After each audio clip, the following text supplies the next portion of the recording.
চাষি বন্ধু লক্ষ্য করুন, ধানের জমিটি প্রথমে ছিল ঠিক এরকম আগাছাযুক্ত, কিন্তু আগাছানাশক ব্যবহার করার পর হয়ে গেছে ঠিক এই ধরনের। তো চাষি বন্ধু, আপনার জমিতেও যদি প্রচণ্ড পরিমাণে আগাছার জন্ম হয়েছে, তাহলে হয়তো আপনি চিন্তায় রয়েছেন যে কোন আগাছানাশক ব্যবহার করব যাতে আমার ধানের জমি একদম সম্পূর্ণভাবে আগাছা মুক্ত হয়ে যায়, এবং তার সাথে সাথে ধান গাছের যাতে কোনো রকম সমস্যা না হয় সেই বিষয়টিও আমাদের খেয়াল রাখা উচিত। তো ধান গাছে আগাছানাশক ব্যবহার করার আগে আগাছানাশক সম্বন্ধে আমাদের কিছু ন্যূনতম অভিজ্ঞতা সংগ্রহ করা উচিত, যে বিষয়গুলি জানলে আপনি অবশ্যই ধান গাছের কোনো রকম ক্ষতি হবে না এবং আগাছা সম্পূর্ণভাবে ধ্বংস হয়ে যাবে। এই ধরনের আগাছানাশক ব্যবহার করতে সক্ষম হবেন। তাই অবশ্যই আজকের ভিডিওটি আপনার জন্য বিশেষ গুরুত্বপূর্ণ হতে চলেছে। কোনো রকম স্কিপ না করে সম্পূর্ণ ভিডিওটি দেখার অনুরোধ করছি। আর আপনি যদি আমার চ্যানেলটি এখনও সাবস্ক্রাইব না করে থাকেন, এই ধরনের কৃষি বিষয়ক ভিডিও নিয়মিত পাওয়ার জন্য অবশ্যই চ্যানেলটিকে সাবস্ক্রাইব করে চ্যানেলের সঙ্গে যুক্ত হয়ে যাবেন, এবং ভালো লাগলে ভিডিওটিতে একটি লাইক দিয়ে যাবেন। আর কিছু জানার থাকলে অবশ্যই কমেন্টে লিখে জানাবেন, আমি আপনার কমেন্টের উত্তর দেওয়ার চেষ্টা করব। তো চলুন পরবর্তী আলোচনায় যাওয়া যাক। তো ধান চাষে আগাছার জন্ম হলে কতটা ক্ষতি হয় বা কী পরিমাণ ধানের ফলন কম হতে পারে, সে বিষয়ে আপনাকে নতুন করে আর কিছু জানাবো না। অবশ্যই আপনি যদি একজন চাষি হয়ে থাকেন, তাহলে এই বিষয়ে আপনার পূর্ণ অভিজ্ঞতা রয়েছে।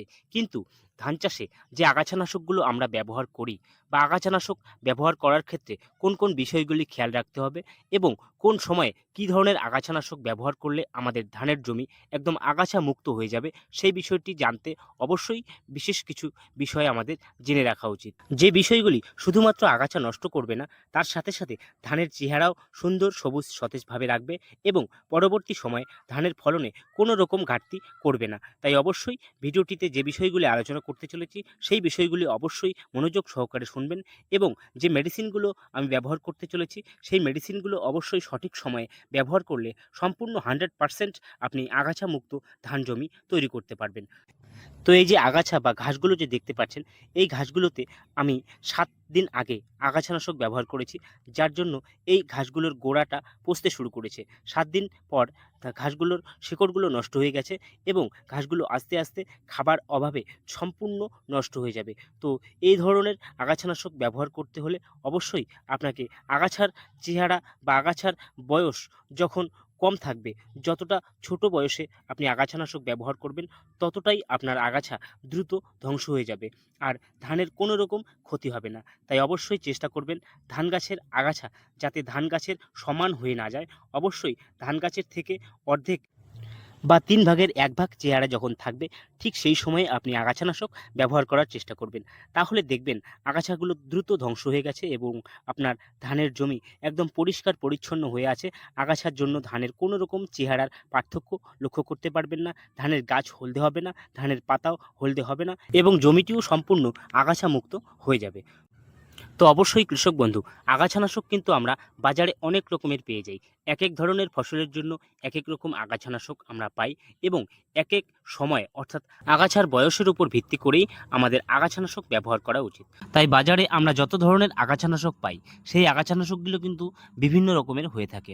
আগাছানাশকের মধ্যে রয়েছে সিস্টেমিক হার্বিসাইড, এবং কিছু রয়েছে কন্ট্যাক্ট হার্বিসাইড। অর্থাৎ সিস্টেমিক হার্বিসাইড যেটা, সেটা হচ্ছে আগাছা বা ঘাসের উপরে স্প্রে করলে সেই ওষুধটি পাতার মধ্য দিয়ে সালোকসংশ্লেষ প্রক্রিয়ায় গাছের ভেতরে প্রবেশ করে, এবং শেকড় পর্যন্ত গিয়ে গাছের ভেতর থেকে শেকড়টাকে নষ্ট করে দেয়, যার কারণে পরবর্তী সময় গাছগুলো ধ্বংস হয়ে নষ্ট হয়ে যায় সম্পূর্ণভাবে। আর যেটা কন্ট্যাক্ট হার্বিসাইড, সেটি হচ্ছে গাছের যে অংশে আপনি এই আগাছানাশকটি ব্যবহার করবেন, সেই অংশটুকুই শুধুমাত্র নষ্ট হবে, অন্য কোনো অংশ নষ্ট হবে না। অর্থাৎ গাছের একটি ডালে যদি আপনি স্প্রে করেন, তাহলে সেই ডালটিই নষ্ট হবে, অপর ডালটি গাছের কোনো রকম ক্ষতিগ্রস্ত হবে না, এবং গাছের শেকড় বা গাছের কাণ্ডটিও কোনো রকম ক্ষতিগ্রস্ত হবে না। এই আগাছানাশকটি আমরা বিভিন্ন জঙ্গল বা গাছপালা নষ্ট করার জন্য ব্যবহার করে থাকি। এবারে আমরা যেহেতু শুধুমাত্র ধানের ক্ষেতে ব্যবহার করব, তাই আমাদের অবশ্যই সিস্টেমিক আগাছানাশক ব্যবহার করতে হবে, যাতে আমাদের ধান গাছের কোনো রকম ক্ষতি না হয়ে থাকে। এবারে এই সিস্টেমিক আগাছানাশকের মধ্যে আমরা ২ ধরনের আগাছানাশক পেয়ে থাকি। একটি হচ্ছে প্রি ইমার্জেন্স হার্বিসাইড, যেটি আমরা ঘাস গজানোর আগে অর্থাৎ ধান রোপণের 3 দিনের মধ্যেই ব্যবহার করে থাকি। আর অপরটি হচ্ছে পোস্ট ইমার্জেন্স হার্বিসাইড, যেটি আমরা ঘাস গজানোর পরবর্তী সময় ঘাস যখন 2 থেকে 4 পাতা বা তারও অনেকটা বেশি বড় হয়ে যায় ঠিক তখনই ব্যবহার করে থাকি। তো এখন যেহেতু আমাদের ধান গাছের বয়স 20 থেকে 25 দিনে পৌঁছে গেছে, তাই আমাদের এই সময় অবশ্যই পোস্ট ইমার্জেন্স হার্বিসাইড ব্যবহার করা উচিত।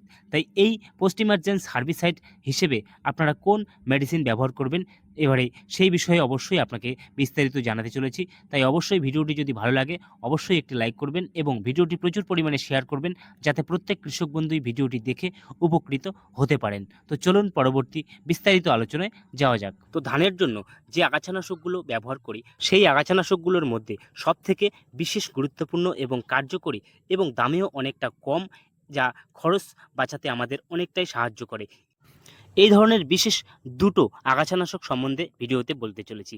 যে আগাছানাশক দুটোর মধ্যে প্রথম যে আগাছানাশকটি আমি বলতে চলেছি সেটি হচ্ছে প্রি ইমার্জেন্সি আগাছানাশক, অর্থাৎ যেটি আগাছা জন্মানোর আগেই আমাদের জমিতে আগাছানাশক হিসেবে ব্যবহার করতে হয়, যেটি ব্যবহার করলে আগাছা নতুন করে জন্মাতে পারে না, অঙ্কুরিত হওয়ার আগেই বীজ অবস্থাতেই আগাছাকে ধ্বংস করে দেয়। তো সেই আগাছানাশক আমাদের অনেকেরই জানা রয়েছে, যেটি হচ্ছে প্রেটিলাক্লোর 50% ইসি।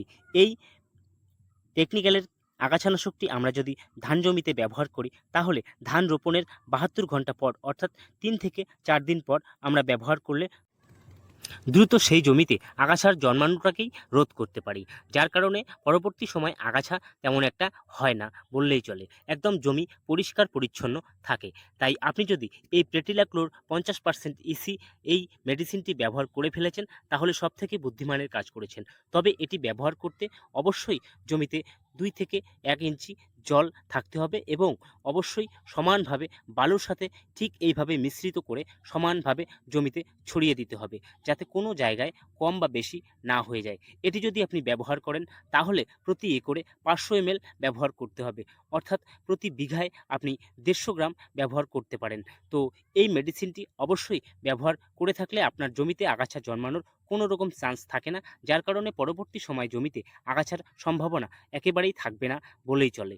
তো আপনি যদি এই মেডিসিনটি সঠিক সময়ে ব্যবহার করতে পারেননি, অতিরিক্ত জল বা অন্য কোনো কারণে আপনি ব্যবহার করতে পারেননি, তাহলে এখন যদি আপনার জমিতে প্রচুর পরিমাণে আগাছা জন্ম নিয়েছে তাহলে আপনার জন্য অবশ্যই একটি বিশেষ গুরুত্বপূর্ণ আগাছানাশক রয়েছে, যেটি আপনি এই সময় অর্থাৎ আগাছা জন্মানোর পরবর্তী সময়, যেটিকে আমরা পোস্ট ইমার্জেন্স বলে থাকি, এই আগাছা জন্মানোর পরবর্তী সময় ব্যবহার করলে দ্রুত আপনি আগাছা একদম শিকড় পর্যন্ত নষ্ট করে দিয়ে আগাছাকে ধ্বংস করতে পারবেন। তো এর জন্য আপনাকে যেটি ব্যবহার করতে হবে সবথেকে ভালো একটি আগাছানাশক, সেটি হচ্ছে 20 পাইরিব্যাক সোডিয়াম 10% WVSC। এই টেকনিক্যালের যে কোনো আগাছানাশক আপনি ব্যবহার করতে পারেন। এটি কোনো কোম্পানি প্রচারের ভিডিও নয়, তাই আমি কোনো কোম্পানির প্রোডাক্টের নাম নিচ্ছি না। এই টেকনিক্যালের আপনি যে কোনো প্রোডাক্ট ব্যবহার করতে পারেন, যেটি আপনার এলাকায় পাবেন সেটি ব্যবহার করলেই আপনি দ্রুত আগাছাকে ধ্বংস করতে পারবেন। তো এই 20 পাইরিব্যাক সোডিয়াম 10% SC আপনারা যদি ব্যবহার করেন তাহলে প্রতি 15 লিটার জলের মধ্যে 10 থেকে 15 ml পর্যন্ত ব্যবহার করার চেষ্টা করবেন। সেটি অবশ্যই আপনার জমির আগাছার উপর নির্ভর করে পরিমাণটা ব্যবহার করার চেষ্টা করবেন, কারণ অতিরিক্ত আগাছা থাকলে আপনি অবশ্যই 15 ml ব্যবহার করবেন এবং যদি আপনার আগাছার বয়স কম থাকে বা আগাছা খুব কম পরিমাণে জন্মেছে তাহলে আপনি 10 থেকে 12 ml ব্যবহার করলেই আপনার জমির আগাছা সম্পূর্ণ ধ্বংস হয়ে যাবে। তো এই মেডিসিনগুলো আপনি অবশ্যই ব্যবহার করে আপনার ধানের জমিতে আগাছার সম্পূর্ণ ধ্বংস করতে পারেন এবং প্রচুর পরিমাণে ধানের চেহারা বৃদ্ধি, তার সাথে সাথে পাশকাঠি বৃদ্ধি করে ধানের ফলন অনেক পরিমাণে বৃদ্ধি করে নিতে পারবেন। তো এই আগাছানাশকগুলোর মধ্যে অবশ্যই যে কোনো একটি আগাছানাশক ব্যবহার করতে পারেন। আর আপনি যদি এর থেকেও ভালো কাজ পেতে চান, অর্থাৎ আপনার জমিতে বিভিন্ন রকম জেদি আকারের ঘাস রয়েছে, যে ঘাসগুলো সাধারণত এই 20 পাইরিব্যাক সোডিয়াম ব্যবহার করেও নষ্ট হয় না, তাহলে আপনাকে বলবো আপনি এই 20 পাইরিব্যাক সোডিয়াম এই মেডিসিনটির সাথে আরেকটি পাউডার ব্যবহার করবেন, যে পাউডারটি ব্যবহার করলে আপনার জমিতে সব ধরনের আগাছাকে ধ্বংস করতে সক্ষম হবে এবং আপনার জমি একেবারে 100% আগাছা মুক্ত হয়ে যাবে। তো এই পাউডারটিও পোস্ট ইমার্জেন্স একটি হার্বিসাইড, অর্থাৎ আগাছা জন্মানোর পর ব্যবহার করার জন্য একটি আগাছানাশক। যেটিতে 2 রকমের টেকনিক্যাল একসঙ্গে মিশ্রণ করা রয়েছে, যার মধ্যে রয়েছে ট্রাইফামন 20% এবং ইথক্সি সালফিউরন 10%। এই 2 ধরনের টেকনিক্যালে তৈরি এই আগাছানাশকটি দুর্দান্ত কাজ করে থাকে। এটি আমরা যদি ব্যবহার করি তাহলে প্রতি একরে 200 গ্রাম ব্যবহার করতে হবে, অর্থাৎ আপনি এটিকে প্রতি লিটারে 1 গ্রাম হারে ব্যবহার করতে পারেন। তো এই মেডিসিন দুটো ব্যবহার করলে আপনি সম্পূর্ণভাবে আগাছামুক্ত ধান জমি তৈরি করতে পারবেন। তো চাষি বন্ধু, আজকের ভিডিওটি এই পর্যন্তই। দেখা হবে পরের কোনো গুরুত্বপূর্ণ বিষয় নিয়ে পরের ভিডিওতে। ততক্ষণে ভালো থাকবেন, সুস্থ থাকবেন। ধন্যবাদ।